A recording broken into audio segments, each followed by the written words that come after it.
Assalamualaikum warahmatullahi wabarakatuh. Selamat pagi. Sudah lama tidak berjumpa dengan saya, tidak mendengarkan suara saya. Di semester ini mungkin kita akan lebih banyak praktek karena banyak materi praktek yang saya lewatkan di semester yang lalu. Jadi pada semester 2 ini akan saya mulai dengan materi yang ada di semester 1. Jadi untuk memulai pembelajaran pada hari ini, silahkan kalian buka LKS semester 1, yaitu bab tentang pidato persuasif. Sebenarnya kata persuasif di sini itu adalah sifat dari pidato itu sendiri.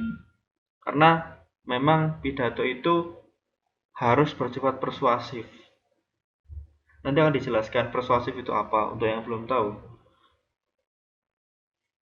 Jadi langsung lanjut saja tentang pidato ini.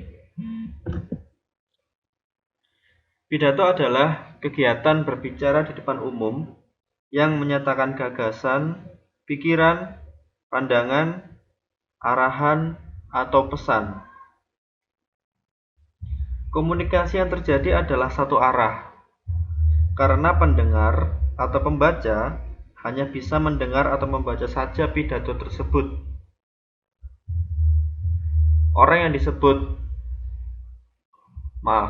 yang berpidato itu disebut orator. Diingat-ingat, jadi orang yang berpidato itu disebut orator. Nah, ini yang saya bilang di awal tadi, pidato itu bersifat persuasif. Artinya, isinya itu berupa mengajak untuk melakukan sesuatu. Pidato merupakan suatu bentuk perbuatan berbicara dalam situasi tertentu dan dengan pendengar tertentu pula. Pidato merupakan salah satu bentuk komunikasi lisan. Oleh sebab itu, unsur-unsur yang berupa intonasi itu meliputi tempo, tekanan, panjang pendek ucapan, itu yang namanya intonasi. Terus gerak-gerik dan mimik merupakan faktor-faktor yang sangat berpengaruh terhadap keberhasilan pidato. Jadi semakin kita meyakinkan mungkin menyampaikan isi dari pidato itu, orang pasti akan terpengaruh oleh apa yang kita sampaikan itu. Pidato itu berbeda dengan ceramah. Perbedaannya antara lain, pidato itu merupakan pengungkapan pikiran dalam bentuk kata-kata yang ditujukan kepada banyak orang. Pembawa pidato tidak diwajibkan mengarahkan audiens atau penonton untuk memahami sungguh-sungguh masalah yang disampaikan. Pidato biasanya tidak ditindaklanjuti dengan tanya jawab. Kalau tanya jawab itu namanya diskusi, bukan pidato. Karena pidato hanya satu arah. Jadi setelah kita menyampaikan, kita turun sudah. Urusan mereka mau paham, mau enggak, itu terserah.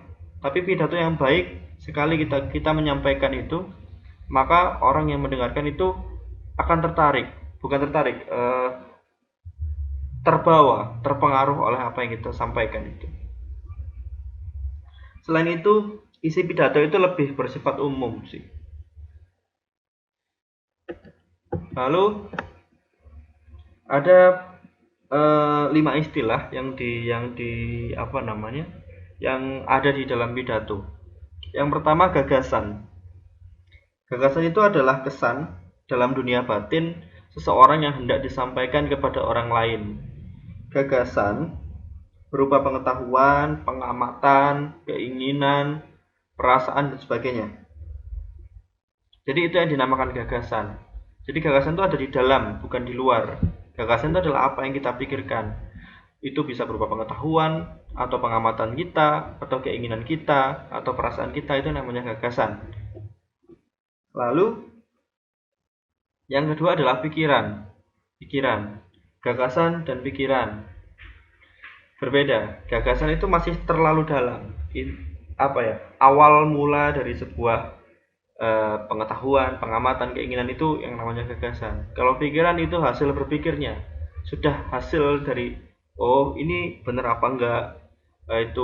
Itu setelah kita berpikir banyak, itu namanya pikiran. Lalu yang ketiga, pandangan.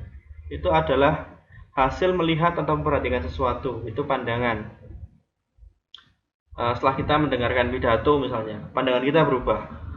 Pandangannya tentang, awalnya kita menganggap orang ini tuh seperti ini, tapi setelah mendengarkan pidato, ternyata tidak seperti itu. Nah, itu pandangan kita berubah, itu namanya pandangan. Seperti itulah.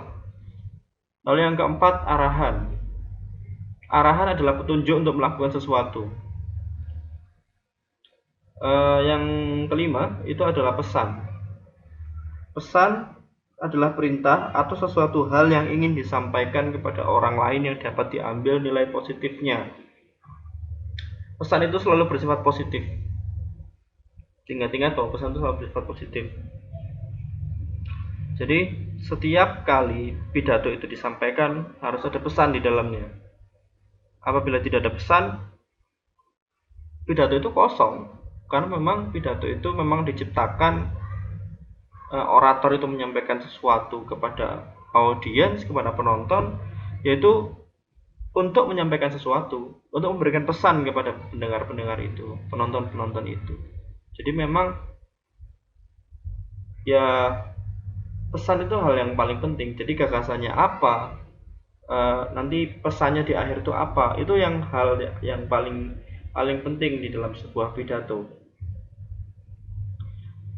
Seperti yang saya bilang di awal, kita akan banyak melakukan